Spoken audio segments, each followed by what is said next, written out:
Yo, yo, Mr. Compute 9001. All right, got some people joining us already. Hello, welcome to the stream. Welcome, Happy Key. Looking to get some people joining the stream, having some discussions and discussing the abolition of suffering, total extinction as the means to abolish suffering, and how we should do it, why we should do it, and why everyone should believe in it and should agree with it.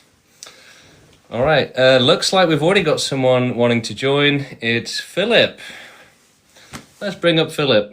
How you doing? Yo. The thing is, like, you wanna put like humanity's extinction. That means you have to go for like every human. Honestly, you'd have to go for my family. Yeah. I'm not sure I'll let you. Like, Yeah, no, how do we're you plan not on going after stopping your me? family, Philip. No. How do you plan on stopping me? Yeah, so we're not going after you or anyone that lives today. Human extinction will be hundreds, if not thousands of years in the future. So, yeah, you don't have to worry. Your family has nothing to worry about. No, I'm not letting you do this, like, anytime.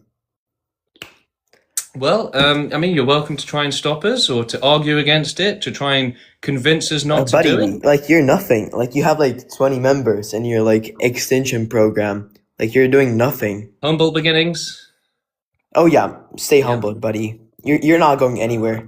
Well, we Nigger. should stay humble and modest and, respectable, right? Humility is a good thing, but to selfish people like him, it's a bad thing, even though it's by definition a good thing.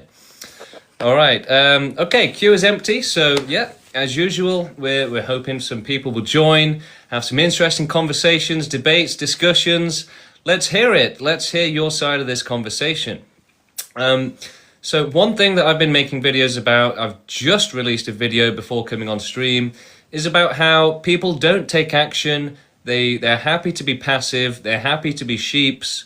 But, we live in a world of extreme exploitation and abuse.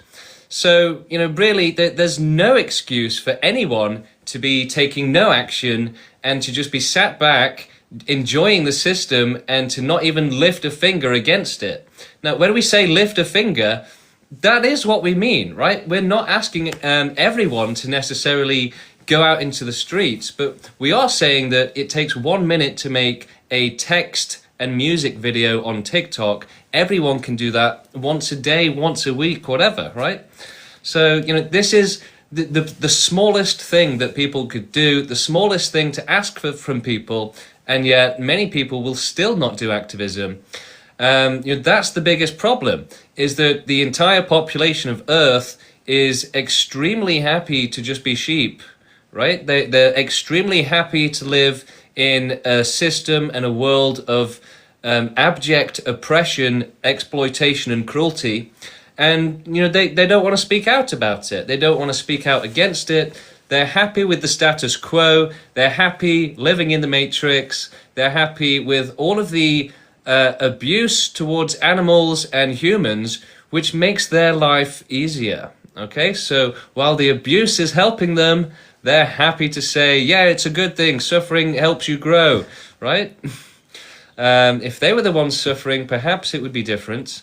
But maybe because they're not the ones suffering, they're ignorant, and that's why they're so happy to say that suffering should continue, that we should keep forcing suffering onto others.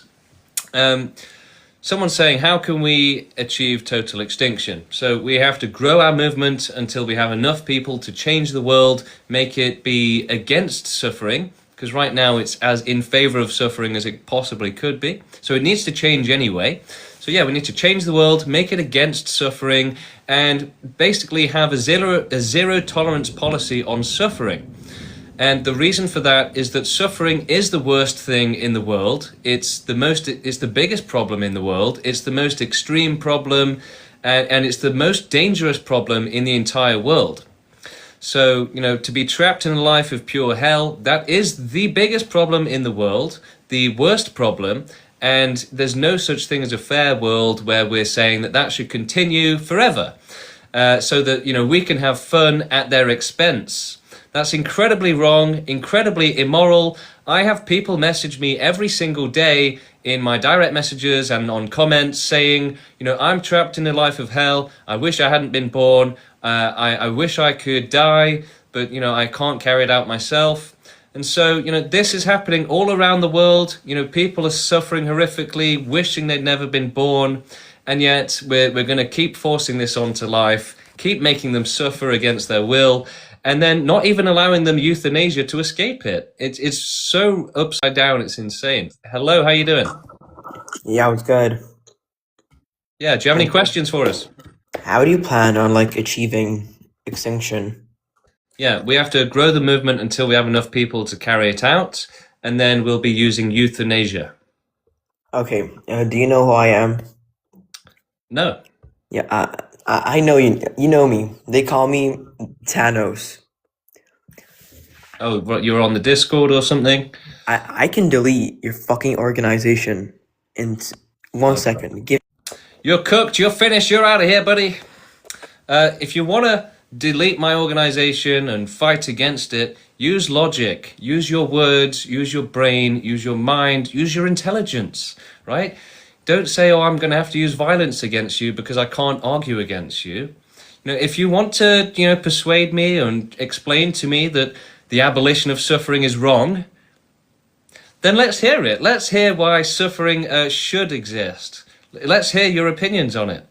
Let's hear why animals and children should be abused. Let's hear why you think that, right?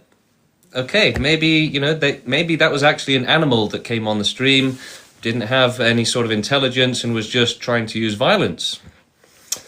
Okay, queue is completely empty. We don't even have trolls in the queue right now, so it's pretty empty. So we're looking for people to join, have discussions, conversations, questions, debates. Now's your chance.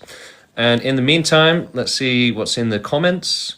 Would you not say enforced euthanasia is an act of violence? The problem is that what people don't understand is that we live in a world where life itself is violence. So being alive is the violence, essentially. So no, it's forced euthanasia is freeing people from being trapped in torture devices designed by nature, freeing them from being in extreme danger, saving them from a bad life and from a bad death. So it's an immediate benefit in every way, shape, and form. All right, yeah, let's bring you on. You have requested. Let's get expeditiously up. Hello. Yeah, hello, can you hear me? Yeah, how you doing? Pretty good. Do you have any questions for us? Yeah, so do you have an argument for the proposition? Yeah, absolutely. It's the only ethical thing to do, the only moral thing to do. It's the right thing to do. We should help the sufferers instead of ignoring them, and we should provide them safety from suffering. Oh, that's question begging. Okay, well, thank you for coming on, I guess. I don't know. Feel free to request again. Let's see who else we've got. Bringing up our next guest now. Hello, how you doing? Yo, I'm good. How are you, bro? Good, thank you. Do you have any questions for us? Right. Well, I'm just trying to understand. Why do you think you have the moral high ground to decide whether somebody else should live or die, man? Yeah, because someone has to do it, right? If nobody has any sort of morality and nobody takes action, then you're guaranteeing that the world will be an absolute hellhole. Right, but I'm saying you have very much confidence in your own logic. For example, if somebody like Hitler, right? He thought he knew what the world should look like, and he enforced his views on others, but he never questioned his own views. You know who else did that? The anti-slavery movement in America, and they actually went to war to end slavery. Right. So you think that was wrong, right? No, I think well, that's what you're saying. exactly... You're saying that forcing good things is a bad thing. Let me finish, bro. That's so exactly you against the police as well? I'll get to this point in 1 second, okay? Both of these movements, the police and the people who abolished slavery, were against people who enforce their will upon others unwillingly. So Oh, I slave don't think that masters. the police are against politicians. Are you? Do you really think that? Do you think that the police are No, right now but all they're saying, laws. look, politicians are forcing their will on us Okay. unfairly. Let's fight the Okay. politicians. No. No, I'm saying laws. I'm saying laws are created, so I don't enforce my will on somebody else unwillingly. That's how the I world cannot works. kill That's you. how laws work. That's how the world has always worked. Exactly. It's always been Exactly. about people making decisions for you. That's always been the way the world works. Hold on. There's no law that does not permit me to hit myself, but there's a law that does not permit me to hit you because you might not want that. Yeah, So that's fine. But laws do nothing really to protect the victims properly. So, right now you can go and kidnap a child, torture them and kill them. And the law won't stop you from doing that. Okay. So it's not a good enough system. yes, it would. What do you mean? Well, it If it still could, it happens, would. right? So no, it didn't stop it. Duh. Right, because it's not perfect. We don't live in a perfect That's world. it. You're but finished. the You're laws- cooked. You're out of here, buddy. You are talking nonsense. That's absolute insanity. You're just going from one thing to another, trying to dodge, trying to confuse. You're out of here. You are cooked. All right, let's move on. We're bringing up Shogo next. Shogo, bringing you up to the stage. How you doing? Well, hello there. I believe what you're saying, like, I agree totally, but I think consensual euthanasia is more sustainable. Enforcing What do you mean it by would actually- sustainable? Well, if you enforce euthanasia, people might rebel against that. but you have to use force to protect innocence, right? If you don't use force in defense of sufferers and victims, then what happens is they get tortured, they get abused. So yes, you have to use force in defense. And, people really struggle to understand that for some reason. And if you don't, then children will be molested, animals will be tortured. Is that what you want? No, I think the material world is fundamentally flawed, and it would be better if all life didn't exist. But, enforcing it would probably cause rebellions, and if the government did So that. we should just have suffering for billions of more years, just not even try, yeah? Well, that would... So to prevent basically, that- you're a coward who won't fight for what you believe in, for what you literally said you believe in. You're too much of a coward to fight for it. You're garbage, buddy. You're out of here. We don't want cowards in our movement. We need people that actually care, people who are willing to put themselves on the line for others, to fight for what's right, to stand up for what they believe in, to fight for victims, to fight for ethics, for morality, and to not say, well, someone might say no, so I can't be bothered. Well, you're allowing abuse because you're a coward. So do better.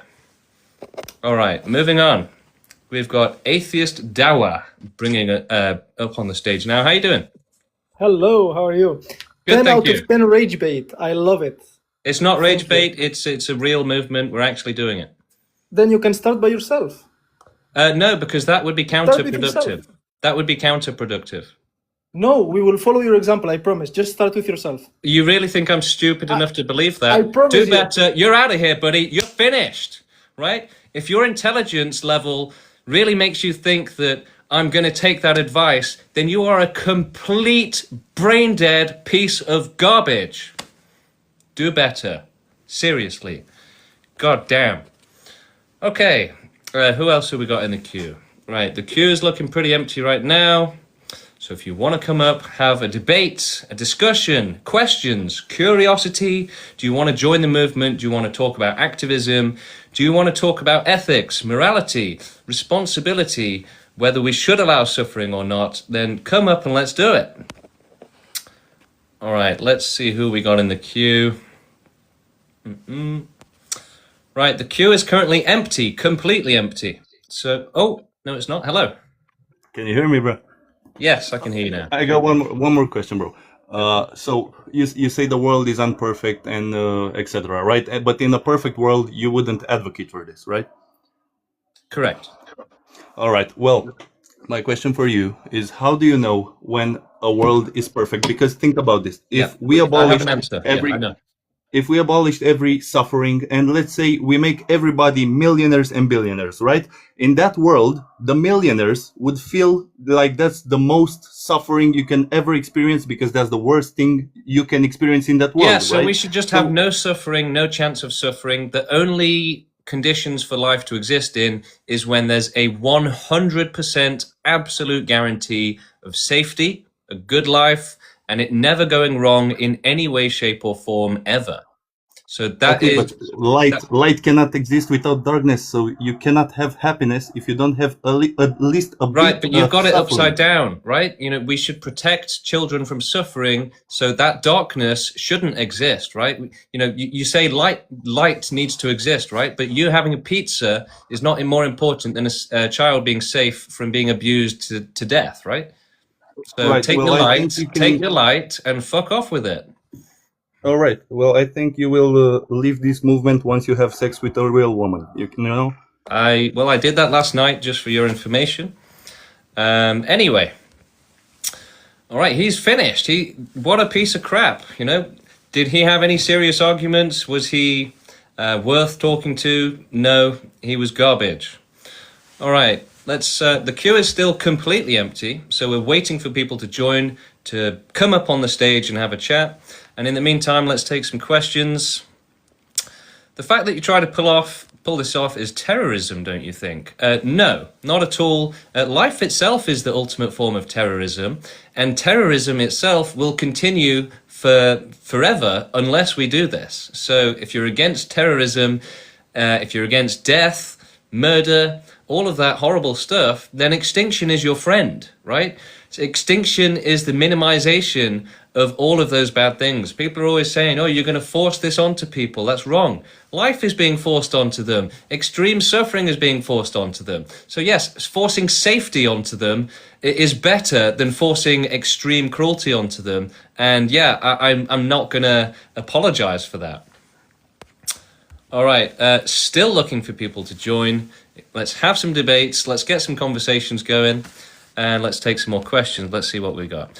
You are doing illegal things here that fall under terrorism. No, I'm not. So we're against violence. We're against self-harm. We need a strong and healthy humanity for hundreds, if not thousands of years, so that we can carry out animal extinction first. We have to go last because animals can't help themselves. They can't stop themselves from being forced to exist in cruel conditions. We have to do it for them, and then we can do it for humanity. And so, you know, the fact that we're not actually calling for any harm to befall humans for, you know, thousands of years, that does actually make our movement perfectly legal and peaceful. Just FYI. All right, we've got someone else coming on now.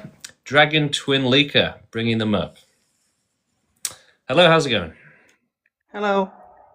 And just for Sapphire, I have looked at the laws and it is legal. Hello, Dragon, how you doing? Do you have any questions for us? Yes, I was wondering, why are you such a weird virgin? Well, firstly, I'm not a virgin. Thank you for asking. And secondly, it's good to be Shut a your bitch weirdo ass in a up, crazy boy. world. Bro, get a life, bro. On God, get a life. Oh, man, you sound like a really sad, pathetic person. Okay, moving on. We've got potential. I can never remember. I think this might be another troll. David, whose side are you on here? Which side? So explain it to me. So I'm open to listening. Sorry? I'm open to listening. So depends. Tell me, and I'm gonna say. Okay. Should we abolish all suffering? Yes, but not in the way I think you're trying to advocate, because I believe that maybe there are better ways to try to advocate suffering. And what are you doing to work towards that? Strengthening love, strengthening connections, strengthening human relationships, So strengthening the environment. That's it, David. You're finished, buddy. You are out of here. humanity. You are garbage. So you have loads of people come onto the stream and say, well, we should, you know, work to have world peace and, you know, let's end suffering a different way. Well, what the hell are you doing to achieve that? Oh, I'm traveling around and talking to people. Fuck off, dude. Seriously. We have children and animals being tortured in dungeons right now. And and you want to say that we shouldn't solve it, that we shouldn't actually do something about it. and you say that we should use impossible solutions like creating magic, and then what are you doing to actually work towards that? Nothing. So you come on here, you criticize people that are working to abolish suffering, and you say, no, we should use this stupid impossible method, which I myself am doing nothing to work towards, and so I'm a complete hypocrite. Yeah, do better, right? Look, extinction is the only way to prevent suffering. It's the only way to guarantee safety in a terrible world like this one, a natural and dangerous world like this one, okay? We don't live in some paradise, we live in nature, which is the most dangerous thing imaginable. It's the opposite of safety. So we live in a horrific world, and the suffering is absolutely absurd. It's like 1,000 out of 10 for many of the victims out there right now. And yeah, to say that, we shouldn't try and solve this, we should just be nice to each other, like David was saying, that's garbage. That the victims deserve better than that. And, if you're not doing some sort of organized activism to fight for the end of suffering, then you can fuck off if you're going to try and criticize it and say that we should do it in a different way when you're not fighting for that way. That's just you trying to be a little bitch and not argue properly, not have a real debate, not have real counter arguments. It's just garbage. Do better. Be better. We have to work towards a better world than this one. And David's little, just be nice to people in your own life. That's not going to do anything. We have to control the world. We have to change the world. The world is being run by billionaires and pedophiles. So we have to run the world in a proper way. And that means taking serious organized action. Hello, how you doing? Yeah, I'm well. How are you? Good, thank you. Yeah. So, what's your definition of suffering? Experiences that you would want to avoid, like as a sentient being. Can you maybe give me some examples? Yeah, go to google.com and educate yourself and stop wasting everyone's time. If you don't know the definition of suffering, Google it. Don't come up on my stream and waste my time. Richard, how you doing? Howdy, mate. I was gonna ask you what you think about Britannia in general and their time with colonization. I'm ambivalent to it. I mean, they've caused a ton of suffering, and I don't know if you see glory in that or beauty or what, since you want to see the sort of extinction, mate. Yeah, it's life is just suffering. All of it is suffering, basically. So yeah, that's just one example of many. So would you prefer that we have that sort of empire, eradicating all these others, or? No, I don't really have a preference on it because it's not relevant or important. That's just a garbage idea. What do I think about the British Empire? That's not relevant, is it really? Well, mate, they caused a lot of extinction. Well, no, they didn't. They killed more than, let's say, I believe, the, how do I say this without you getting banned? The Third Reich. Okay, how is this relevant, Richard? Well, that's a sort of extinction. So do you support total extinction or not?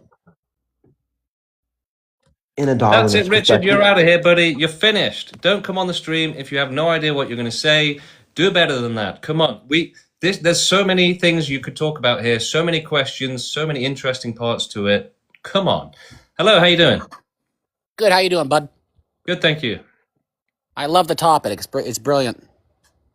Yeah. Do you have any questions? Yeah. Are you advocating for the total extinction of just life on planet Earth or in the universe? The universe.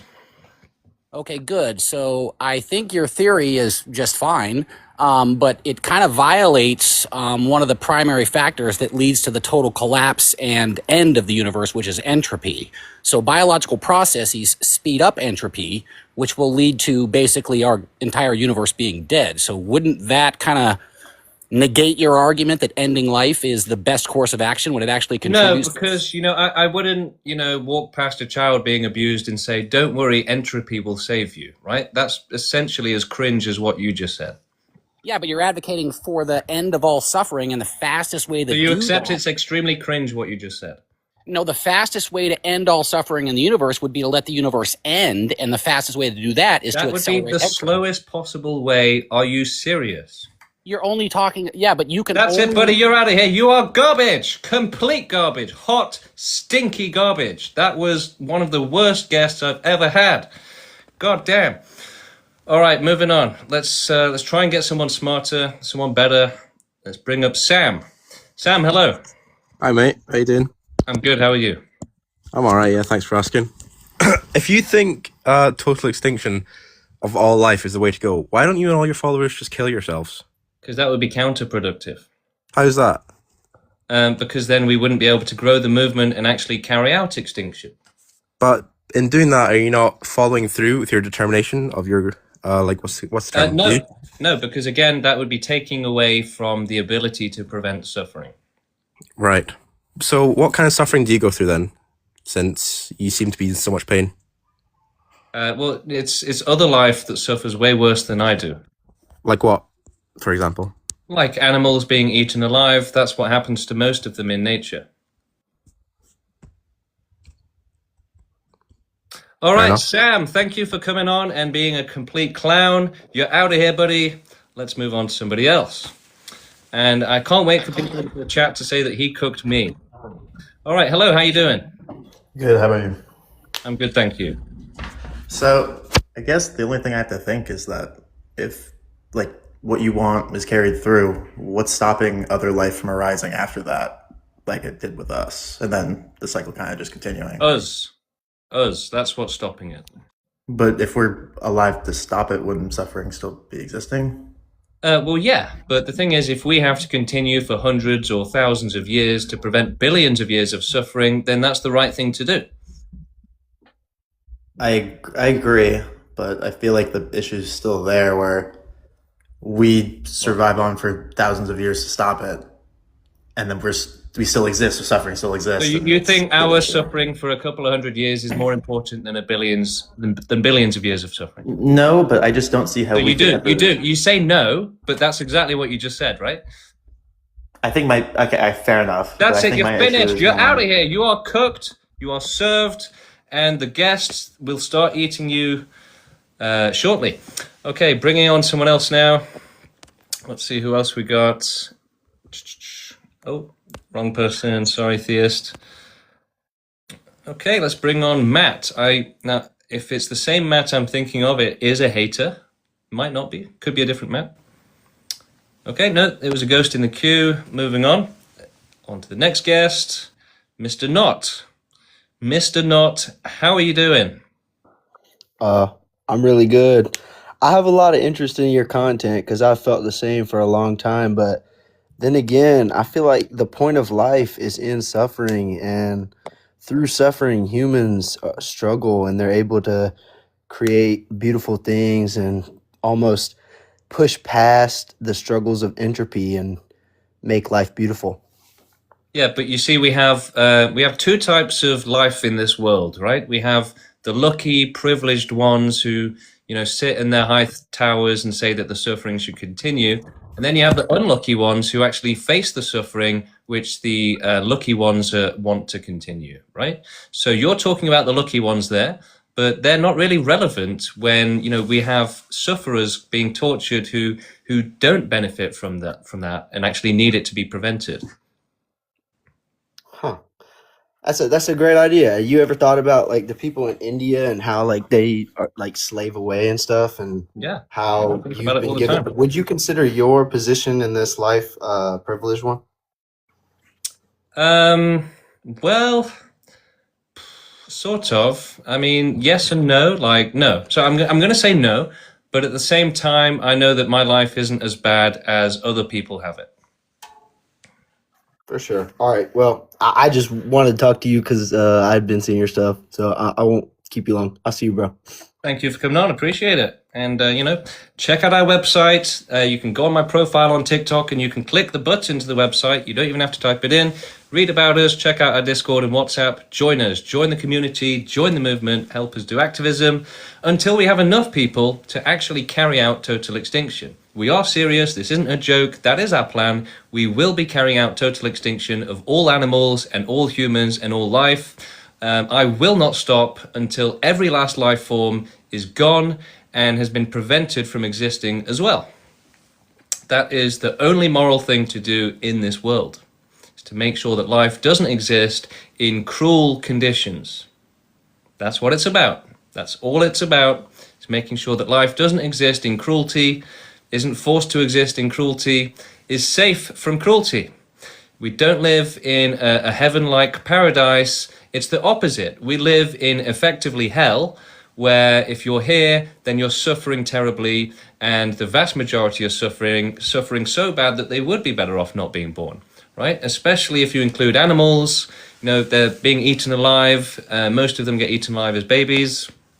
All right, bringing on our next guest. We've got Green Shepoid coming up. I think they came on before. Hello.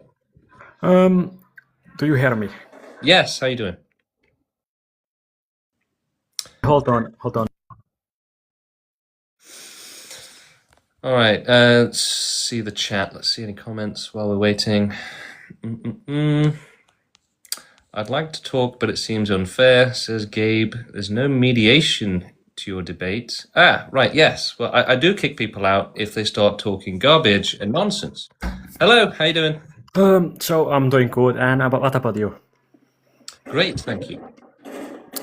So I have a question. What will you do to the people that are happy with their lives? Like, I mean, they will spread life more, and that will cause suffering. But what about the happy people? Yeah, they may be happy, but they're still in danger. So that's the problem. So any life existing at any time, being alive is the problem, essentially, when you're in extreme danger. So the only way to be safe is to not exist, essentially.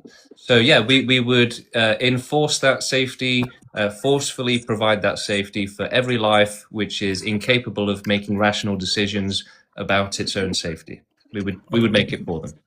That's interesting. But now I'm gonna think about your supporters. So how will you get them? Because, you know, in Britain, you're getting a huge wave of rising nationalists. Like, you know, they like tradition. Wait, my accent is bad. So they like to preserve their tradition. And then you have a wave of immigrants.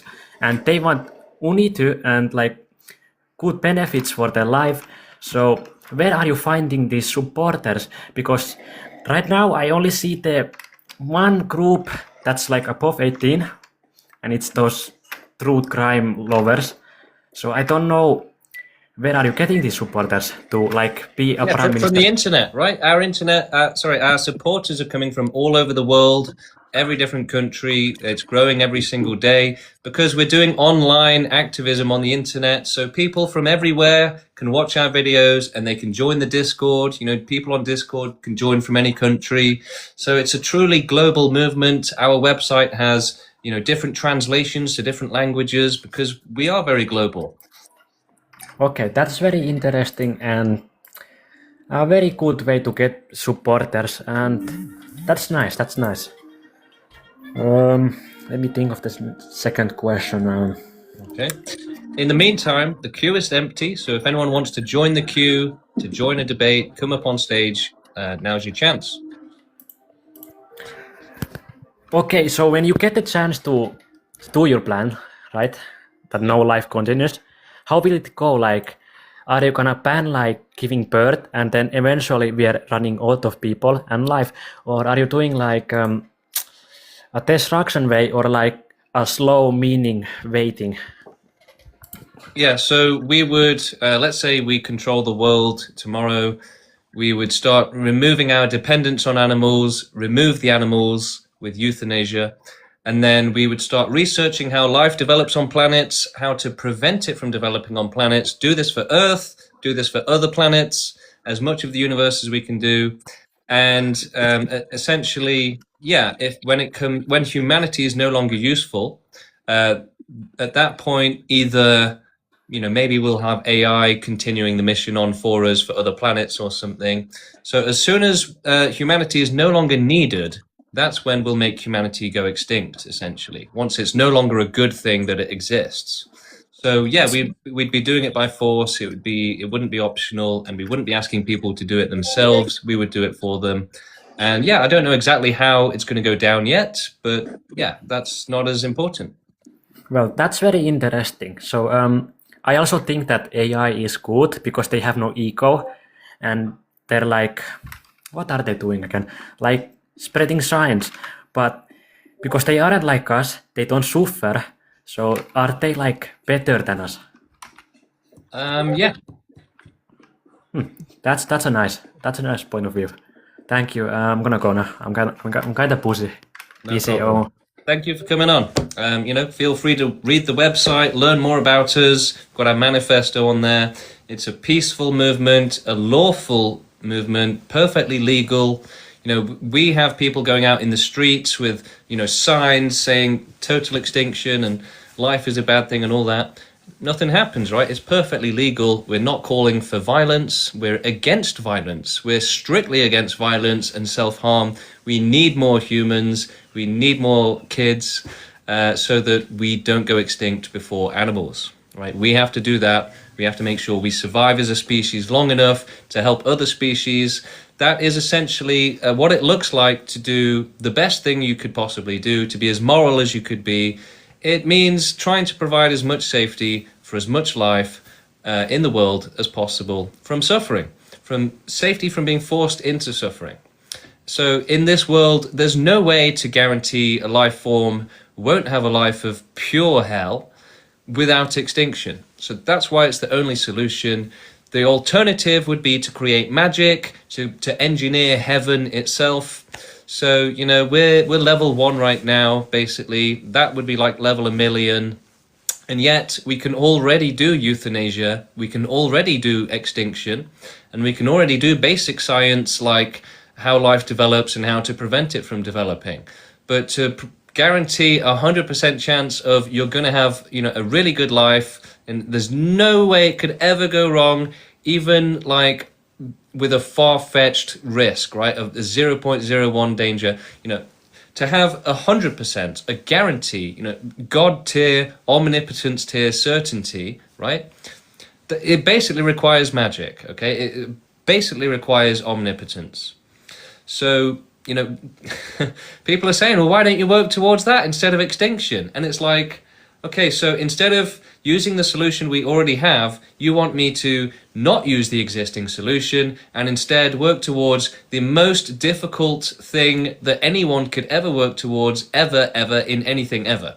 So the most impossible thing to work towards imaginable, basically, right? So why would we do that when we already have an existing solution? The idea that we could get to create heaven and be able to rapture all the animals up faster than we could do euthanasia, I just don't understand how people can seriously believe that. And so it would be incredibly unethical to not use our existing solution and to let the suffering go on when we don't have to. Hello, how you doing? I'm good. I'm listening to you, and you sound absolutely batshit crazy. Okay. I feel like the problem is white men. I feel like the problem is white men. White men are the problem. The patriarchy, this toxic masculinity is the problem. So you're a racist piece of shit. You're finished. You're out of here. All right. And you support slavery as well. Okay, moving on. Damn right, Shroom Dick. Damn right. Yeah. Imagine supporting slavery. That's just disgusting. And to come on and say, don't abolish slavery, don't abolish suffering. What gives you the right? Hello, how you doing? I'm doing well. How about yourself? Good, thank you. So, I've only been listening for about 3 minutes, so I don't want to mischaracterize your position. But it seems like you're mostly using ethics and morals to justify your positions. Is that fair to say? As well, yeah, logic, ethics, morality, that's, what you should use, right? Yeah.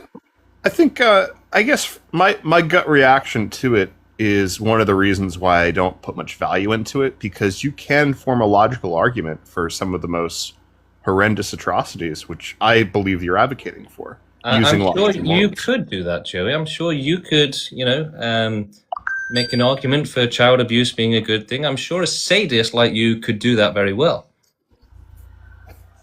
So I'll give you a good example. All right. Well, you know, if you're just going to roll with the sadism, then you can get out of here. You're garbage. All right, moving on. Leslie, bringing up Leslie now. No, it was a ghost in the queue. Okay, we've got another person in the queue, bringing them up now. See if they'll load in. Hello, how you doing? Oh, another queue ghost. Oh man, I got 2 restrictions right now for calling people garbage. That's a shame. Luckily, it's not nuked the stream just yet, so we can keep on going. So the queue is empty. If you want to come up and debate and have an intellectual discussion, a serious conversation, a logical one, then please join and let's hear it. But I warn you, there is no logical argument against the abolition of suffering. You will make yourself look like a fool. And yeah, you know, there is no way to argue for children being in danger, for animals being abused. There's just no way to argue for it without sounding like a complete, something. All right, so let's get some people in the queue going. Hello, how you doing? Good. How are you? Can you explain what your ideology is? I was wondering, are you an accelerationist? No. Our ideology is that suffering is so extreme and so terrible that it's completely unacceptable, which is contrary to most people's opinions, even though it's obviously true. And so we have to do everything we can to prevent suffering and provide safety from being forced to exist and to suffer. Yeah. There's no such thing as safety in this world, so only non-existence can actually provide realistic safety. Okay, I understand that, but how do you achieve that? What means do you use to achieve that? Because I can't really think of any way to achieve it other than, the strongest weapons we have, which is, No, so nuclear bombs. that's small-minded. Look, we have millions of years to do this. The technology is going to, be ridiculously different 100 years from now, 1,000 years from now. So it's a long-term movement with, long-term scope. And yeah, euthanasia already exists, right? We've already made several species of animals go extinct. And we euthanize animals at veterinary clinics every single day. We euthanize humans at hospitals every single day. So it's something that already exists. So are you very pro, I forgot the name of it, physician-assisted S-word? Yeah, absolutely. Everyone should have the right. Yeah, I can understand being that way. See, I do understand what you say, but I just feel like I think it's a bit too extreme, in my opinion. Can you see, the most extreme thing is the suffering, whereas that is the most extreme thing, and people don't understand that. So the most extreme problem we have in this world is extreme suffering and the worst forms of it, and yet people don't understand that it's a problem. Can I recommend a series for you to watch?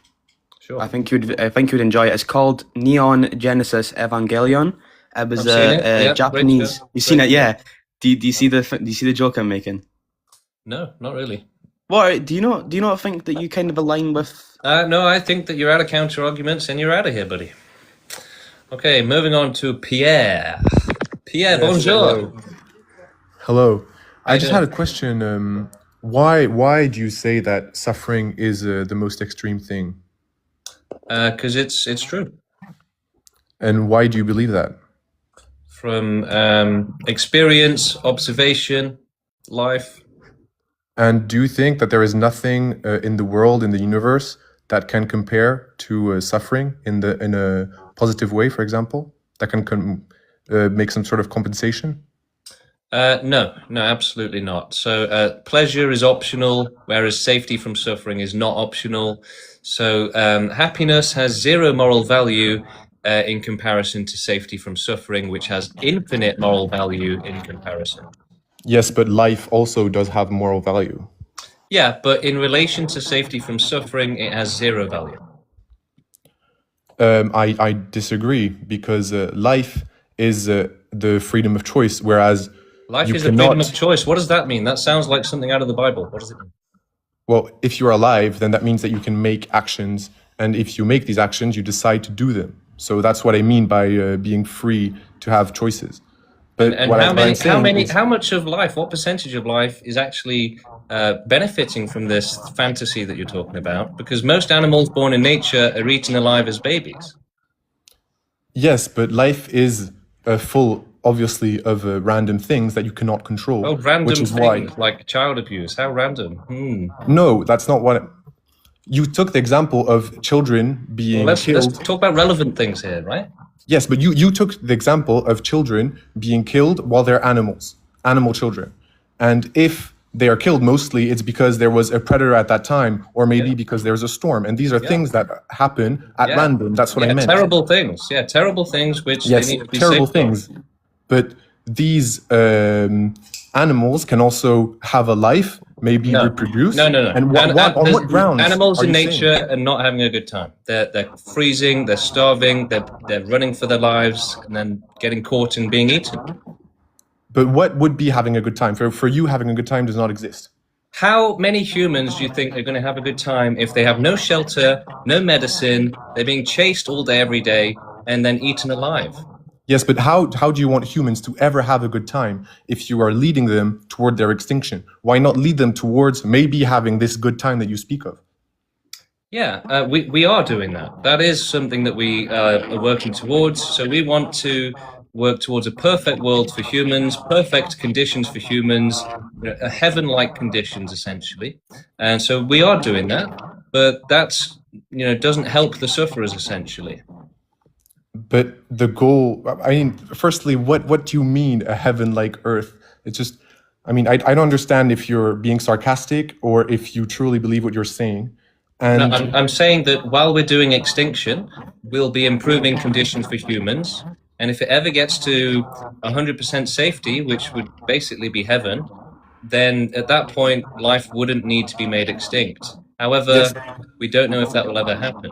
Of course, but that would be impossible because there will be a huge amount of people that whatever you say will disagree with you, that you won't be able to convince that your movement is the right one. And you are going to have people like civil wars and things like that, people that are not going to agree. But what happened in America 100 years ago, right? The Civil War, right? So most of the population agreed with slavery, and then a small minority said, no, we're not having this, and they changed it. Yes. But, I mean, you're comparing the moral grounds of ending absolute suffering on the same ones that ended slavery. Yeah, You're it's even more the two. important. It's even more important. But so you prefer the absence of choice rather than the possibility of suffering? Yes. Well, I'll have to disagree. Why do you prefer this?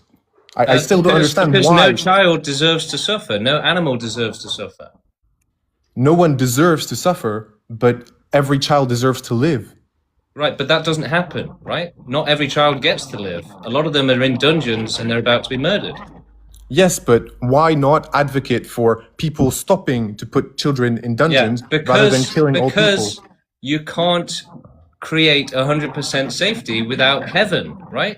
So essentially you're saying, no, we should keep having victims forever, right? But no, we shouldn't do that. The only way to have 100% safety is with extinction. So until you do that, there will always be victims. Yes, but why don't you try to go towards this? I just told you we are. Yes, but no, you aren't, because That's you it, can't buddy. do You're both at the finished. same You are time. cooked. You are served. You are out of here. I told you we are doing that. I've explained that a million times now. Okay, as we're doing extinction for animals, we will work towards creating, engineering the best conditions. And if that ever results in us getting to literal heaven, like engineering actual heaven, then life can continue. So get the hell out of here. We are doing that. But, that's your priority, pleasure, because you're irresponsible, right? The responsible people are going to focus on safety from torture instead of providing privileged, selfish people like you more pleasure. Get that through your head. You are not the priority. Those who are being tortured take priority over your privileged, selfish piece of... Okay, moving on. Let's see.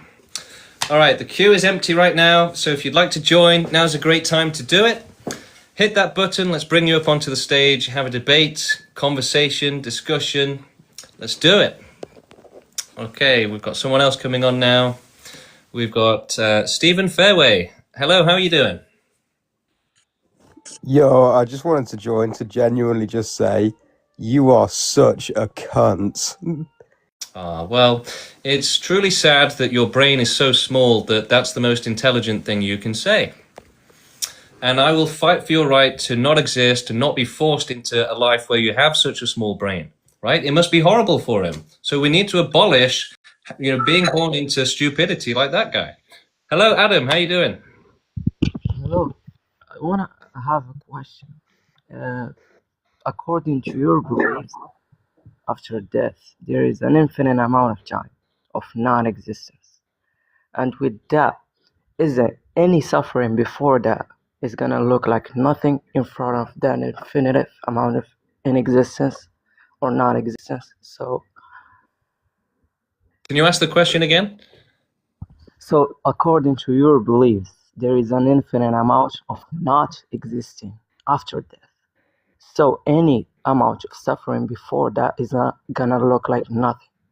Yeah, true. Yeah. So what's the point? Well, actually, no. No, it won't look like nothing. That's the mistake that you're making.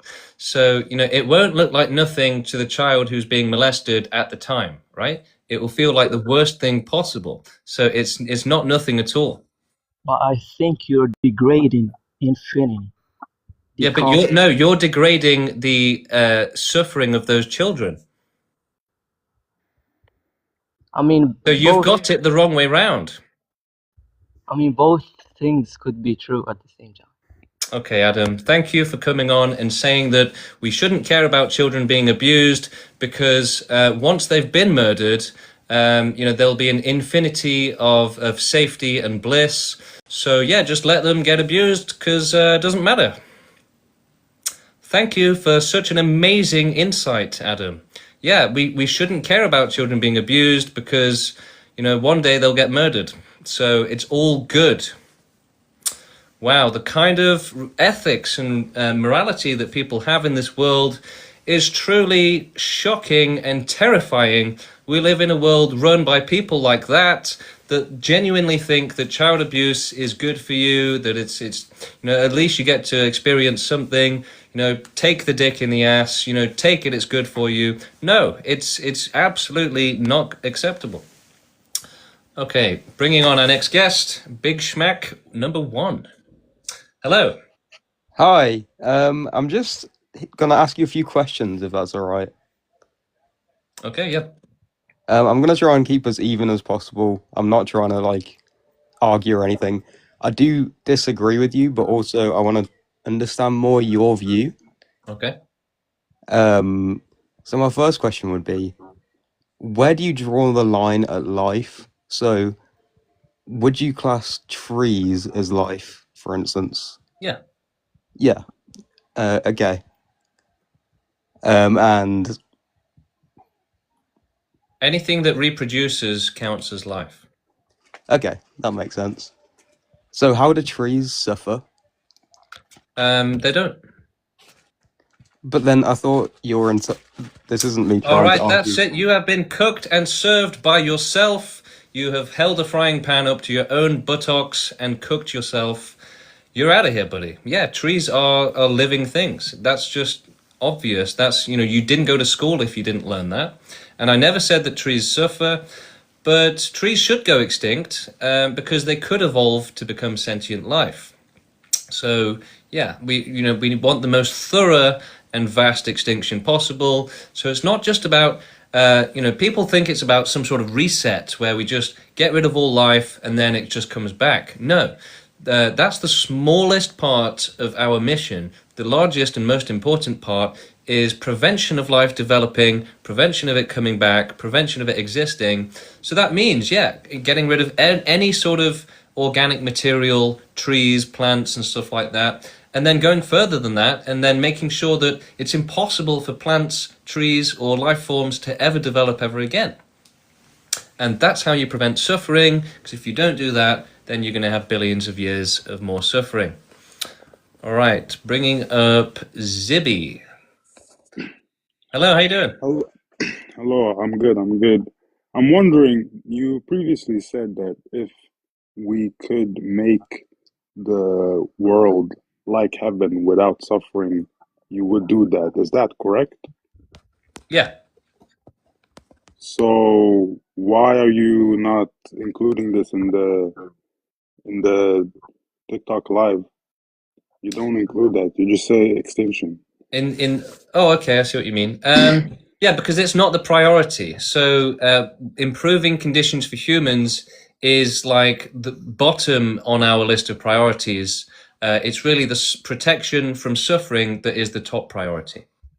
But we So we don't want to appeal to selfish people. We're trying to appeal to selfless people, good people, not selfish people. It's only good people that are going to be useful to our movement, that are going to do activism with our movement. If we were appealing to selfish people, then we'd be appealing to irresponsible and unethical people.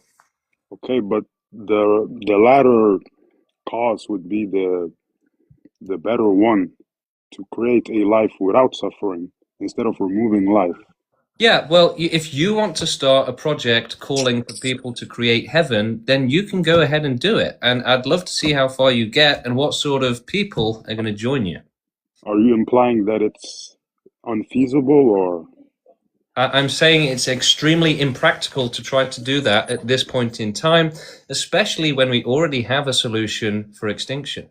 But we don't have a solution for extinction. We do. Right we now, do. we cannot eliminate Yeah, we do. all We've life made in this several world. species of animals go extinct. We carry out euthanasia on a daily basis. We control large-scale animal populations into the hundreds of billions. Well, no, We can absolutely your make a few movement animals go is extinct. about total extinction. This is Yeah. not possible at this time, like you said about creating a heaven. So When you what are say you at talking this about? time, what do you mean, right? Because obviously today it's not possible. Can we cause total extinction right now? Right? And Yes or how no? are you going to do that? Can we? I'm asking you. Well, who's going to do it? How is it going to happen? I'm asking you. It's your movement. What? Obviously not. Otherwise, we would have done it. That's just a stupid question. Yeah, but that's what you said about creating a All right, life that's it, without buddy. You're suffering. finished. You're out of here. You're cooked, and you are served. You're garbage. All right, moving up. Hello. Hi, James. I hope you're having a nice day. Yes. How are you? I'm good, thank you.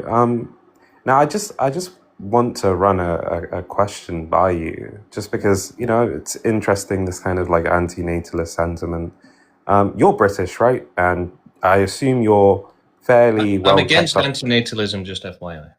I know, but like, okay, fine. Well, you're pro-extinction. My bad. I presume you're relatively caught up well with the news, right?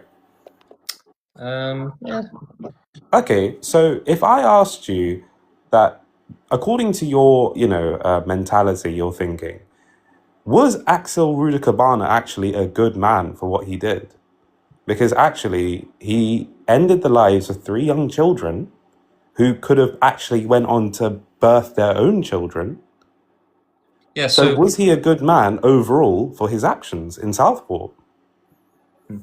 Well, I guess the better question would be, were his actions aligned with what's good for the world and the best thing for the world?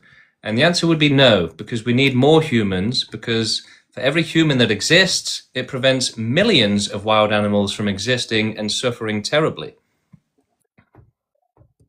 But he prevented life from continuing. Yeah, I've just said though, we have to look at the bigger picture and consider the impact on other life. So obviously, if it causes massive damage, then that's a bad thing. Okay, but if the human population is smaller, then surely they take less animal resources, no? And therefore, less No, animals would need to exist in general. They would take less animal resources if the population was smaller, which would be a bad thing. Really? But if I think about back to like agriculture or pre-agricultural times, right? The amount of animals that exist post-agriculture to pre-agriculture, there were way more animals now post-agriculture than there were back then, no? Which animals are you referring to? Wild animals? Just all like fauna in general, right? When are you referring to exactly? So when, you know, in the cradle of civilization and onwards, the agricultural revolution that occurred around 5,000 years before present. I don't know. I mean, you'd have to, you know, you basing this on something, or is it just some random speculation? No. I mean, think about it. If humans now have the ability to cultivate and raise animals, and their human population is increasing, therefore the animal population will have to increase too. Now, it would be a select couple of farmed animals, but the overall fauna that exists, the overall biomass that exists on Earth, would increase with the increase of the human population. Well, that just there's no logical. That's a complete logical jump, right? Why would fauna increase if humanity increases? Because humanity is omnivorous and, you know, dependent on fauna for sustenance. Wow, we are struggling at this point. You are circling the drain. So you don't think Axel Rudikabana was a good man, even though he was pro-extinction, right? Wow. I mean, goddamn. I thought that guy was maybe not one of the most cringe people I'd ever met in my life at first, but as it went on, the conversation took darker and darker turns. They seemed to be more and more nonsensical and insane, criminally insane, you know, supporting child murder, and yeah, just a crazy person. Okay, but that's life, that's Earth. You know, welcome to Earth, the greatest show where everyone is completely insane, and out of this insanity, we get to see all sorts of crazy stuff. And, you know, you can enjoy watching the crazy stuff, or you can care about all of the suffering that all of this insanity causes and actually try and help. Guess what most people are doing? They're just watching the craziness and enjoying it. They're watching the suffering, they're enjoying it, they're sitting back and saying, I've got a great view from here. Oh no, it's got restricted again. Hello, how you doing? Hey James, how's it going? Good. Hey, I read your prompt and I've been scrolling TikTok, you know, over the last couple of months, and I've heard a little bit of what you said, but this is my first time dropping in. I think there's two things that I think just about the whole extension idea that I hear you talk about, or I'm sorry, extinction idea. One is that I feel like what we do here and how we weigh whether or not life is good or extinction is good is kind of joy versus suffering. And it's like on one hand of things, we might need to go extinct because of suffering. And on the other hand, we might need to... Joy has zero moral value in comparison to safety from suffering, which has infinite moral value in comparison. But there's no rule saying we have to do what's the most moral, right? Like we can still use joy on the positive side of life. You can be a complete piece of shit if you want. There's nothing stopping you from doing that. Yeah. So I look at it like we have joy and we have happiness and we experience positive emotion. And by and large, I would say... I didn't realize we had a psychopath on the stream there who's like, but we can be bad people, right? Get out of here, buddy. You're garbage. All right, let's bring on David. Bringing up David now. Hello. Hello. I've been scrolling your account for a while. I think I DM'd you earlier. And honestly, I just want a better understanding of extinctionism. And I have a few points that I wrote down, if you'd let me read. So one of them is, and this is coming from a person who grew up religious, right? As of right now, I'm an atheist, but it took a really, really long time. So these concepts take a while for me to grasp. So I have a personal question. If your philosophy had been applied before you were born, would you consider your own experiences completely worthless? Well, how do you mean if my philosophy had been applied before I was born? If nobody had allowed you to exist in order to prevent all possible suffering, would you honestly say that your entire life, every feeling, thought, moment was worth absolutely nothing? I'm going to have to try and sort of rephrase your question in my own head to understand it better.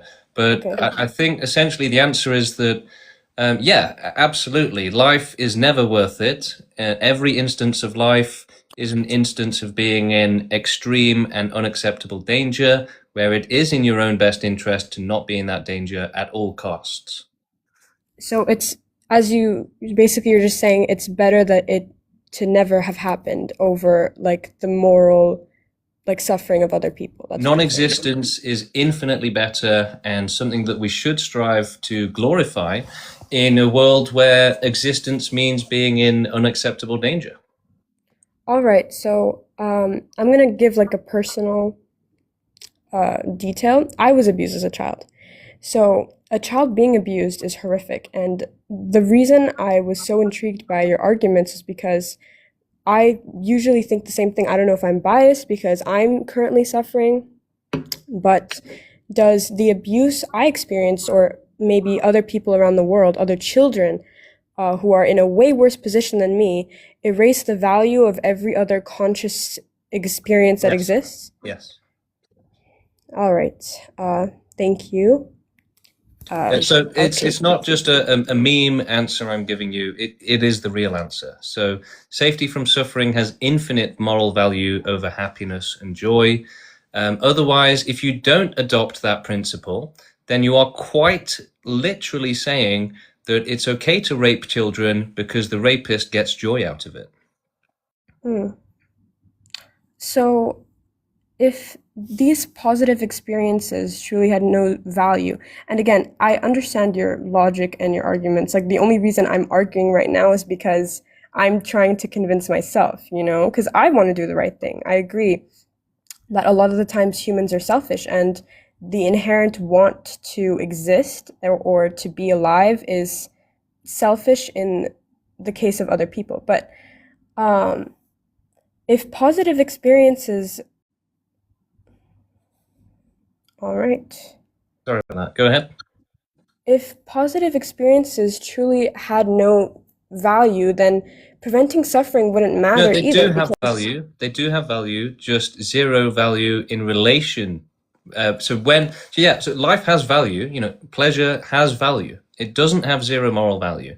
But when it's a choice between making sure, animals aren't being abused, humans aren't being abused, and happiness, then that's when the happiness essentially becomes worth zero, because safety from suffering has infinite value over happiness, basically. And part of the reason for that is that there's no limit on suffering in this world. Okay, so we always try to romanticize suffering in our heads and say, oh, it won't be that bad, right? And I'm just about to release a video on this as well. But, most people, when they think of 10 out of 10 suffering, 10 out of 10 pain level, what they think of as the 10 out of 10 pain and suffering is actually not the true limit of what pain and suffering can be.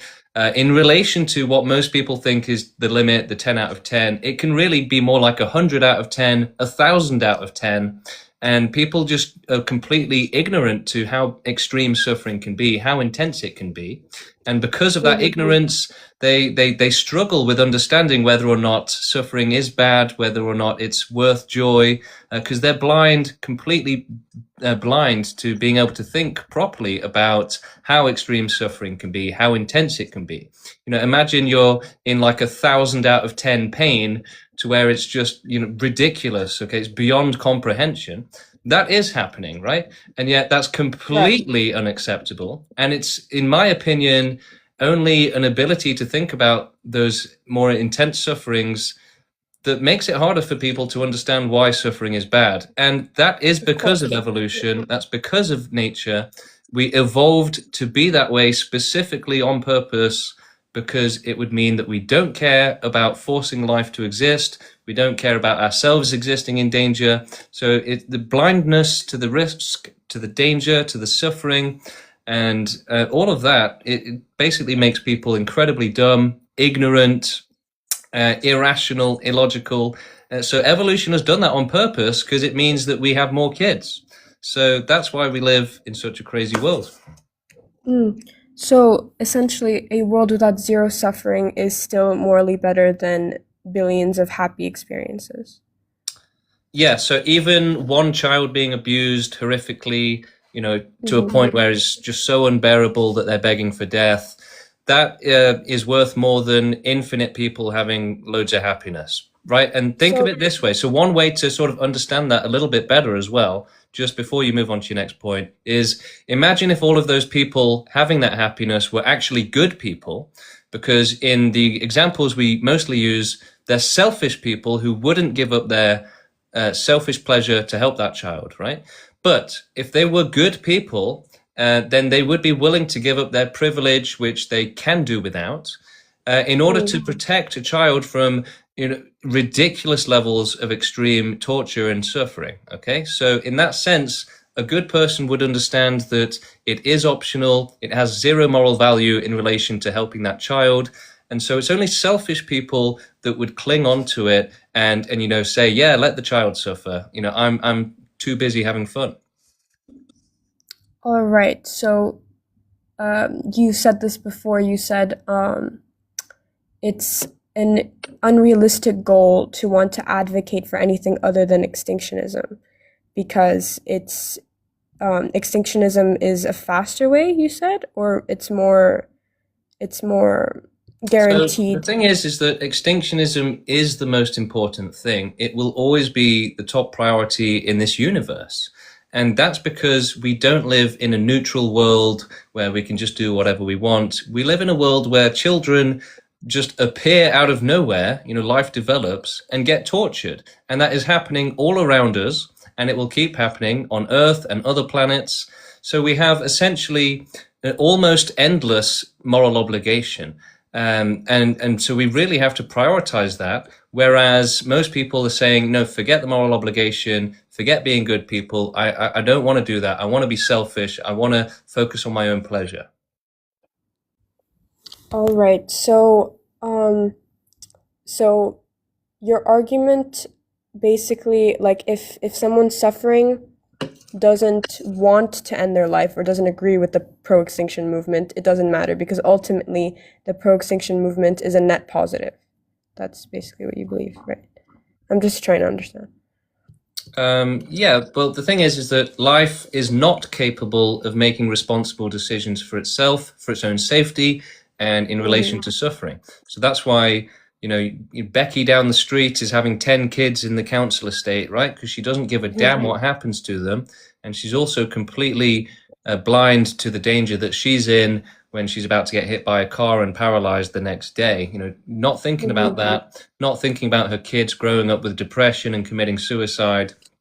Actually, I had another, sorry to interrupt, but I had another question. You said you were against antinatalism, but isn't antinatalism the belief that it's morally wrong to have kids? And wouldn't that support your extinctionism argument? Or yeah, so I was an antinatalist. I was a vegan before I joined this movement and learned that both of those things actually cause more suffering.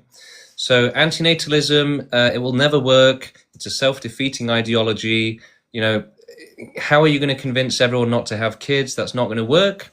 And by not having kids yourself, you're removing empathy from the gene pool and leaving the world to horny psychopaths, basically. And so they're never going to just agree to stop. It has to be done by force. And antinatalism does nothing for animals either. So it's just a completely worthless ideology. All right, I just have one more question. I don't know if it's personal. Again, it's just for my own benefit. I'm not here to debate or debunk anything. So, was there a specific switch in your life that made you so certain that this movement outweighs anything else? Or like, when did you start thinking about this? When did you start advocating? What made you switch personally?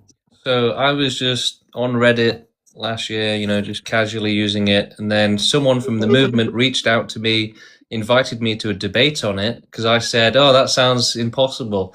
So they said, debate me then. And I did. And we did it live on YouTube. And that's still there if anyone wants to watch it. And, when I became an extinctionist, basically. And it wasn't even a debate because I couldn't argue against it. And they said, we're going to end all suffering. And I was like, oh my God, how can I help? Do you ever feel conflicted that your belief that life isn't worth it, like between that and the fact that you're still living that life? No, it's not a contradiction because, yeah, No, I'm not it's saying it's a because I'm not selfish, contradiction. right? So I'm trying to help others. So I have to keep going to help others, basically. All right, so you think again, like all those comments saying, "Why don't you start?" which I think is insane. But to those comments, you think it's worth it to advocate for something, no matter how many people disagree with it, or if the general population do. It's better to advocate. And again, like you have to be alive for the cause. That's what you're saying, basically. Yeah. All right. Thank you for your time. Appreciate it. Thank you for coming on. Yeah, check out our website. There's a button on my profile on TikTok. You can read all about us, join the Discord, ask more questions. Right, few people in the queue now, actually, so let's try and get through them. Bringing up Jimmy now. Loading him in. Jimmy Justice. Okay, it's a bit laggy, It's not loaded him in yet. All right, let's give up on Jimmy and let's see who else we got. Hello. Hello, how you doing? Good, thanks. How are you? Good. Yeah, I guess my critique of your position is that I don't think we can evaluate, like morally evaluate non-existence because I think good and bad are relational concepts that emerge from the fact that we're living. So if I say something's good, it's good for the thing, or if it's bad, it's bad for the thing, in the context of the flourishing of its own life. So I don't think, unless you want to commit to saying like an intrinsic concept of good, but I'm not sure how you'd apply that to non-existence. Well, non-existence benefits lots of people every day, right? Yeah, but I don't see how can it be beneficial, because I also take beneficial to just be, So if you just why mean do you like think good, that's also. euthanasia exists and is used? Well, I don't know. There's like plenty of like people's own like individual psychological reasons for wanting to do it, but I don't think for any people who do like Did you know that euthanasia. most Wait, hold euthanasia on. happens Wait, to hold on. animals? You didn't let me finish. Yes, I don't think for any of these people that do take a euthanasia, I don't think any of them can say like this is good for me or bad for me. Like I think it just You is. don't think anyone has ever willingly and happily accepted euthanasia? No, that's not the claim I made. The claim I made is that I don't think they could make like the claim and it be true that this is good for me or bad for me, because I think good and bad are relational concepts, right? Well, How that can sounds non-existence kind be of morally cringe. That evaluated? sounds kind of cringe. Well, you can call it cringe, but like that's not an argument. But it is super cringe. You're saying that like we should never put someone out of their suffering, basically, no matter how bad it is. No, I'm not saying that. Sounds like it, right? No, it's about like the context of your own. Okay, so like you can make the argument. That is what you're saying, though. No, So it's not. I'm not let's saying that. address that. No, I'm not saying that. It's about That's it's about absolutely from what your you're saying. own. Yeah, just let me finish. Yes, it's about from your own individual perspective, like from the context of yourself. So if you're saying, I want to put this person down, you could make the argument if it was going to benefit your own life. Like I don't think you can make the proposition that like I want to put myself down and that be a good thing or a bad thing, because I think these are relational concepts, right? I mean, you can just look at me and make an argument. Have you ever heard of right to die? Yes. Okay, so why do you think people want that? I don't know. That's their own psychology. You don't That's know. irrelevant. That is absolutely dishonest. You are out of here, buddy. Stop lying. You know why they want it. It's because they're suffering. So don't be a piece of trash. Don't trivialize the victims and their suffering. Don't deny it. Don't try and hide it. Don't try and ignore it. And don't try and tell everyone else that they're not suffering and that they've just got some mental problems. That's just disgusting. All right, let's see who we got next. All right, the queue is empty. I'm going to be going pretty soon. I don't really want to be doing it for too much longer. So, especially with like 3 or 4 restrictions on this stream. Now, I think it's, it says current live stream restricted. So, presumably it won't affect the next one. It might do a little bit, we'll see. All right, Cora's coming back on. Cora's got some criticism about pets and pet ownership, and some other criticism as well, I believe. Cora, how you doing? Hi, how are you, James? The legend of Cora. I'm good, thank you. Yes, I'm very nervous, as you probably can tell, and I'm from Switzerland, so forgive my language. That's probably not good. I have some questions, just some questions. Yeah. I have watched some recent videos of yours where you said you want to be prime minister. Now let's imagine that happened immediately through some kind of miracle and you become prime minister. Would you go and put your own pet cat down, although it's healthy and although it's fine? Yeah. You would do that. Being alive is the problem. So there's no point. Living a good life. Your cat. There's no point at which being alive is a good thing. And then another question. Now let's imagine you had kids, because you are 4 kids. You know, I have kids. Okay. And I have cat. I had 2 cats, now I have 1 cat. My kids love these animals. I could never take these animals away from my kids. It is just impossible for a loving mother to do such a thing, in my opinion. In my opinion. And then you want to raise kids and have many kids, but you want to start veganism. You want to demand veganism. Well, the end of animal suffering. Malnourished. You can't bring up, it's even forbidden, I think here in Switzerland, it's forbidden to feed your kids or babies vegan because they're malnourished then. You can do that as a grown up, but not as a baby, as a kid. Yeah. So we need to make it easier to be vegan, essentially. So that's what our movement supports, working towards a world where it's easier, more technologically possible for everyone to be a vegan. So I went vegan, okay? And I had to quit, not because, this was before I joined the movement, so I didn't know about it, but I went vegan for several months, and I was so horrifically ill. It was just insane. And I tried everything. I tried changing the diet, different sources of protein, everything.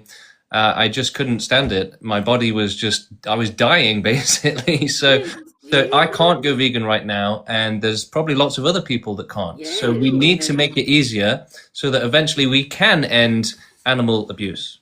Yes, but you also said there's a little contradiction there, because you also said the farmland that the farmed animals take up lead to less suffering for the animals in nature. Yeah. There I agree. Animals in nature suffer much, much more than the farmed animals. So I'm not so sure about this vegan thing. I just wanted to ask you about that. Yeah. Well, yeah. So at the moment, right now, being vegan causes more suffering.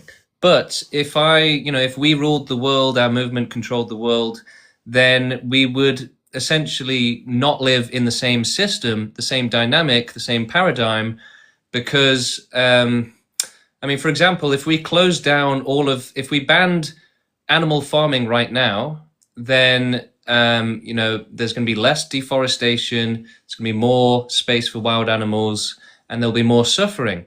But if we control the world, then we might be able to ban animal farming and make veganism law, while taking measures to prevent the increase of wild animal suffering that currently exists if you go vegan. So if you go vegan now, it will cause more suffering. We need to change that so that being vegan doesn't cause more suffering, and make it so that it does reduce suffering. So we have to change that. You wouldn't implement that as soon as you were prime minister. Now that's just, a question. You probably won't become prime minister immediately. But if you were, and I just want to know, why are you sometimes it's hard to see the empathy. I know what you're going to say. I know. Talking on here, you can be quite, I think about cults. I know a lot about cults. So I have an answer for this. I do have an answer. And basically, despite the empathy, which I do have, I'm still slightly human. So there's still a little bit of me that is still human. And yeah, and so that little bit of humanity, it reacts to when. So think about it this way: I'm extremely passionate about extinction. I'm extremely empathetic to the animals and the victims, and so because I'm so passionate about it, and because I'm still human, when people come on and say, yeah, animal abuse is a good thing, it makes me react basically. Okay, I understand that. You just get triggered by that very much. Yeah. But I also have to say, as an abuse victim too, I like very much, that's what has drawn me to this. On your website, it says, there is no cure for the mental suffering of abuse victims. And I agree with that very much. It never goes away. It kind of fucks up your life for good. And it's just daily fighting. And I have very dark moments. That what brings me here. That's what's drawing me to that. I guess somewhere me too. There's very dark moments. And so there are things that are hard to live with. That is true. I think a lot of people that suffer terribly, they gain a bit of empathy from it, right? They say, wow, no one else should have to go through this, right? Yes, that's why I can't do anything bad to my children. I could never put that pet down or anything like that. But if nothing else, we do need to work towards a world where eventually pet ownership is banned. Because the thing is, until we totally ban having pets, there will be pet abuse, animal abuse, and lots of suffering. So, and unfortunately, that's what extinctionism is all about. It's about saying, yeah, we have to get rid of the abuse, and it does mean a blanket ban on everything else, and people are just going to have to get used to that. Okay, so I'm glad you were so nice to me, James. Thank you. Thank you for not cooking and serving me right away. Well, if I ever visit Sweden, right? Maybe you can cook some food for me. Switzerland, right? Okay, right. The neutral country. Okay. Yes, the neutral country. I'm on the fence. You see, I'm on the fence. Typical Swiss.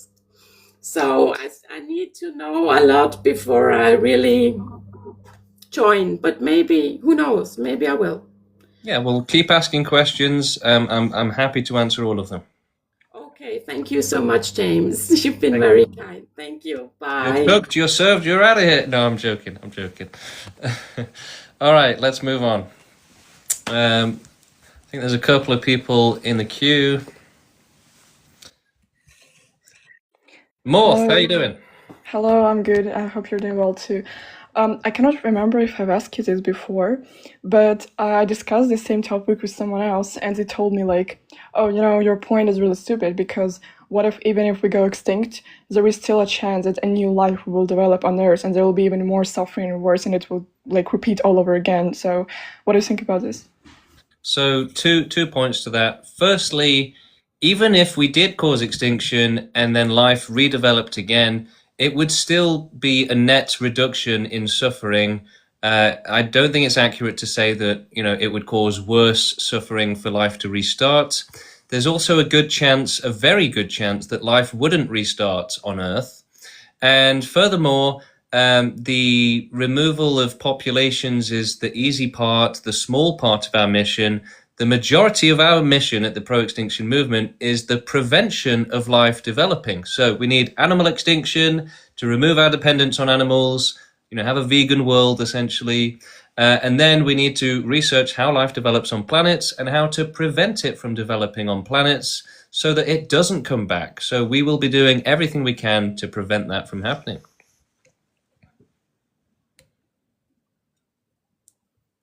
All right. Sorry, my connection is a little bit bad, but I've heard you. Yeah, thank you. You also said something about pets, but I wonder, like, if you do not pay for the pet, if you just save it, you don't contribute to any system, is it still any moral thing? Like, for example, I do have a cat, but I didn't pay money for it. It's not some special breed. I just saved it, right? So it's not as wrong, right?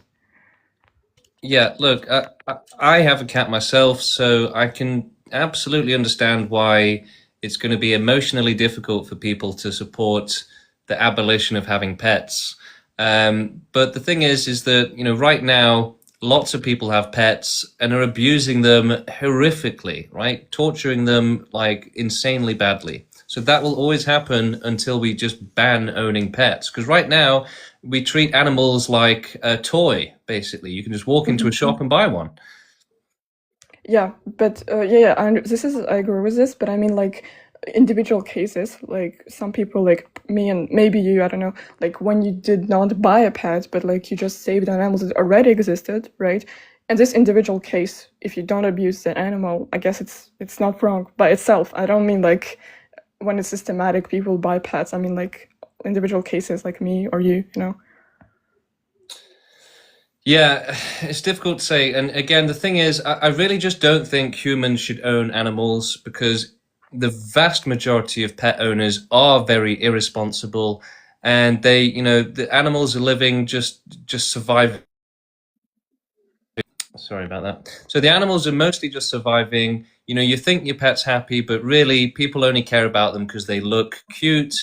And, I've seen it all the time when pet owners will, they'll do things like they'll lift the cat up and they'll be rough with it basically because they're being selfish, right? They don't fully care about the animal. The animal is just like a toy to them, basically.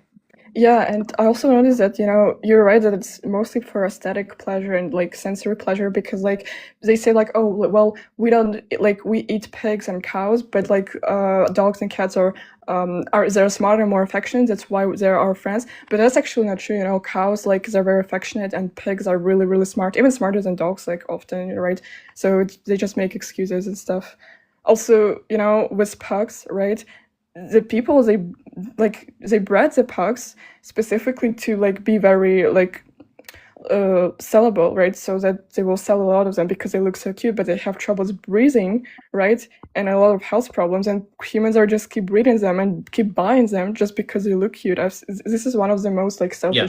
So it's extremely irresponsible, and yeah, it's only out of selfishness that people want this to continue. There's no ethics or morality to it. It's just basically all of life and our society is about let's abuse others to make our life easier and better. Yeah, exactly. That's the system we live in. Yeah. Anyway, it was nice hearing from you. Yeah. So thank you. Goodbye. Thank you for coming up. But just to finish that topic off, until we have total animal extinction, they will keep suffering, and again, it's going to be emotionally difficult to accept, but even if you're a great pet owner and you're loving to your cat or your pet, it's still in danger, right? It's not perfectly safe. And yeah, I think that the suffering is too extreme. And especially when you consider that unless you do total extinction, total pet ban and prohibition, right? It's always going to be a case of the lucky versus the unlucky. So that's the problem that people struggle to wrap their heads around, struggle to understand. If we make exceptions and say, okay, you can keep your pets, then they're going to keep suffering. And it's not just abuse. They get into terrible situations all the time. My previous cat was hit by a car and had to be euthanized. And, just the other day I saw a pigeon die on my front lawn as it writhed in agony. And this suffering is too extreme, right? It really does outweigh your life. It outweighs the benefits of being alive, okay? Now, you can say, no, it doesn't.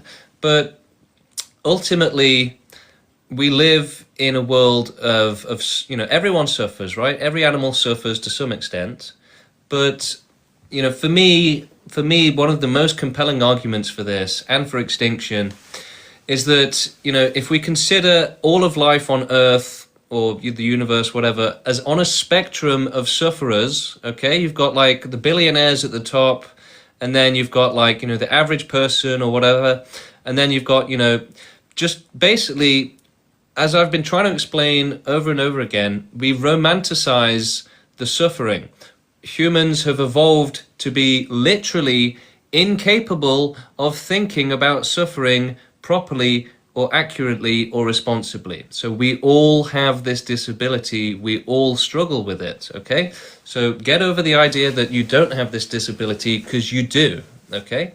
So to try and get over it, right? Again, when we're thinking about, oh no, surely we shouldn't ban pets, surely we don't have to do that, or surely we shouldn't do extinction. Okay, well, you're not considering the bottom end of that spectrum, basically. So that's the mistake people make. Their ability to consider suffering essentially stops, basically it stops at the exact point where, in terms of understanding the severity, it stops at the exact point where the severity is acceptable to you. Okay, so, surely pets aren't suffering that bad, and I can own one, right? Because they're not suffering that bad. Well, unfortunately, you are ignoring the rest of the spectrum where the suffering gets worse and worse and worse and worse and worse, to where those who are suffering the worst out of everyone on the planet, it's really bad, right? They're still on that spectrum. So the worst sufferers get ignored the most, because that's how we evolved. So we evolved to only to romanticize suffering, to limit our consideration of it in terms of severity, so that we're incapable of operating or thinking or planning in a way which accounts for the intensity and extreme levels of suffering which, blow every argument out of the water, basically. And yes, they do blow every argument out of the water. And so that's why we had to evolve to the point where we could only think about suffering to the point where it is acceptable, or at least seems acceptable emotionally, okay? So yeah, that's why people come on the stream and they say, all right, but you're talking about stubbed toes, or what about my pain in the gym, right? So they're not capable of thinking beyond that. They are disabled in an extremely serious way from thinking properly, thinking rationally, and thinking correctly or responsibly. I've made a couple videos about this on my channel today, but it's basically the same thing. So, yeah. Right, have we got anyone else? Let's see, Hannibal33, should we bring them on? No, there's a ghost in the queue. Real Reek, let's try and bring them on. Oh, Hannibal, how you doing? Oh, hello, bro. How you doing? Do you have any questions for us? Oh, yes. Can you hear me? Yes. My question was, I agree with everything you're saying, but how do you plan on eliminating, or rather leading to the extinction of life in sea level and perhaps in the Amazon forest in areas that have never been navigated before? Yeah, so it's going to be difficult. It's going to take a lot of science, a lot of effort, a lot of time, but we're going to do it. All right. That was my only question. Yeah, thank you for coming on. But think about it this way, right? Yes, it might be difficult to have total extinction at the bottom of the ocean of every last insect and everything like that. But here's the thing, okay? Here's the thing. This is our top priority, right? So people often think about this in terms of, we can barely afford to prioritize this or that, but this will be the number one priority, okay? And the reason for that is that the only thing worth caring about in this world is life, living beings, okay? So the sufferers, the ones who are suffering the worst, at the worst end of the spectrum, they take priority because nothing else matters. Objects don't matter. Nature doesn't matter. things that feel pain, that's the only thing that matters in this world. So our world would make it top priority, number one priority to help them. And, consider that we have billions of years to do it, or at least thousands or millions of years, okay? So, with all the time in the world and all of the motivation and the top priority focused on this, we can definitely do it. And, it's really not going to be that hard. Again, we really do confidently feel that total animal extinction on Earth will be the easy part. The more difficult part will be essentially reaching other planets. So, and also preventing life from ever developing again on Earth, or, finding a way to do that. We're probably still going to live on Earth while we're researching universe-wide extinction. So we'd probably want it to still be habitable for at least a while. But yeah, reaching the stars, reaching the ends of the universe, that's going to be way more difficult than causing a bit of animal extinction on Earth, right? That kind of blows it out of the water. And yeah, we are talking about the entire trajectory for the history of humanity going forwards, the entire history of the universe going forwards. It's going to be about providing safety from suffering. Extinctionism isn't going to go away unless you can essentially click your fingers and every planet out there is suddenly safe. Then extinction will always be happening. It will always be priority. It will always be the moral and ethical priority. Again, we live in a world where, children just appear out of nowhere and get tortured, okay? And it just keeps happening. So that will always be the priority. And until we can click our fingers and, just destroy the entire universe and upload everyone into a computer or something stupid like that, then extinction's always going to happen. It's always going to be the most important thing in the entire world. Okay? So our fun, our happiness, our existence as humans means absolutely nothing in relation and comparison to helping other life. So in that sense, yeah, if we rule the world, well, it depends. If everyone is empathetic and extinctionist, then, we wouldn't have any sort of arguments, really. But, if that were the case and we were all on board with it, then, yeah, we would all be happy to just sacrifice ourselves in an instant, right? Without hesitation, right? You need to do this to protect all of these sufferers from extreme suffering. Will you sacrifice yourself? Yeah, okay, I'll do it.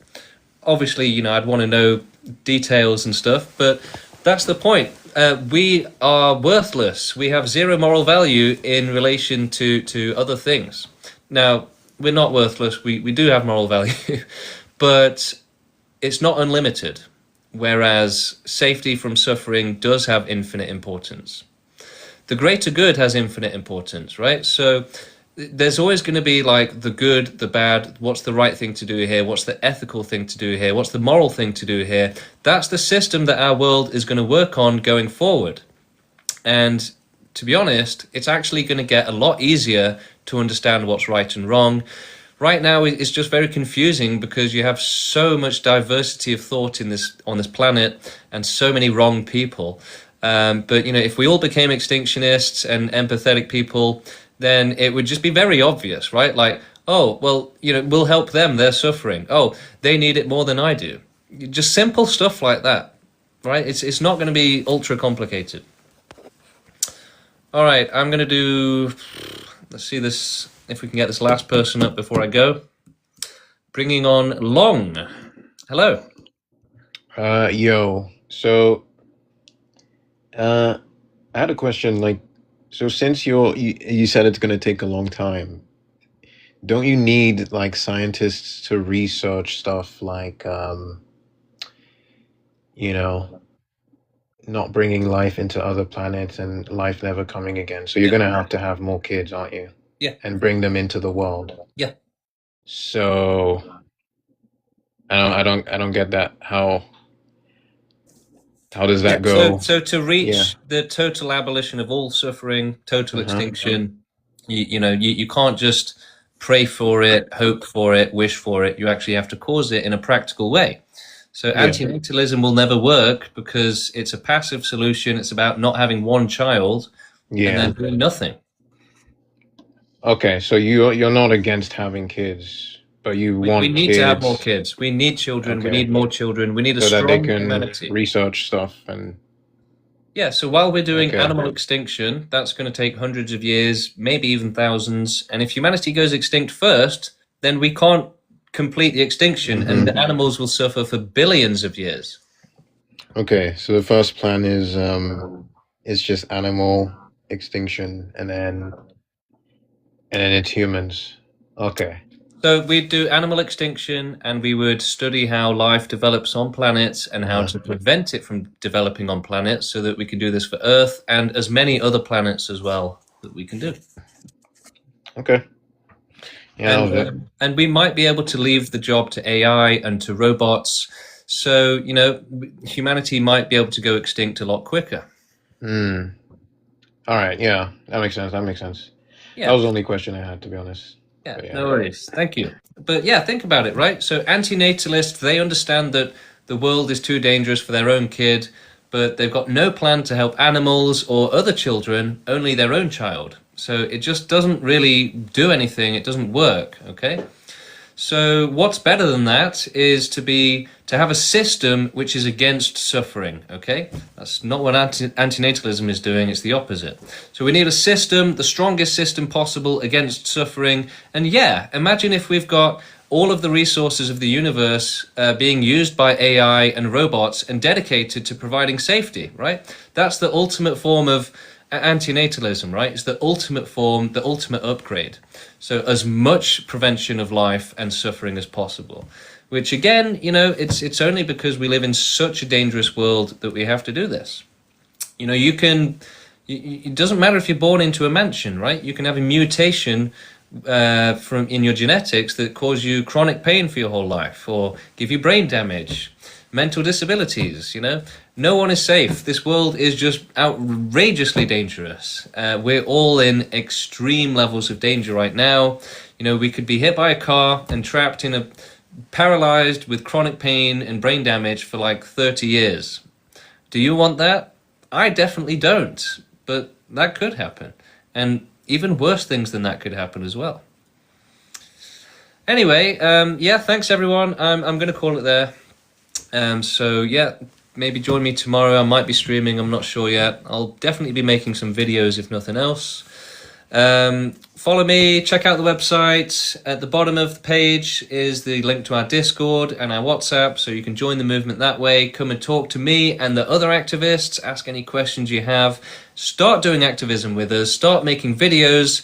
And for people who are just obsessed with my streams, you can always make clips out of my videos and my streams and start posting those if you want. I don't do that myself, and if you see the stream or you're watching it on YouTube, you see a good moment, a good 30-second clip, that would be great activism for you to clip that and put a title on it and post it and everything.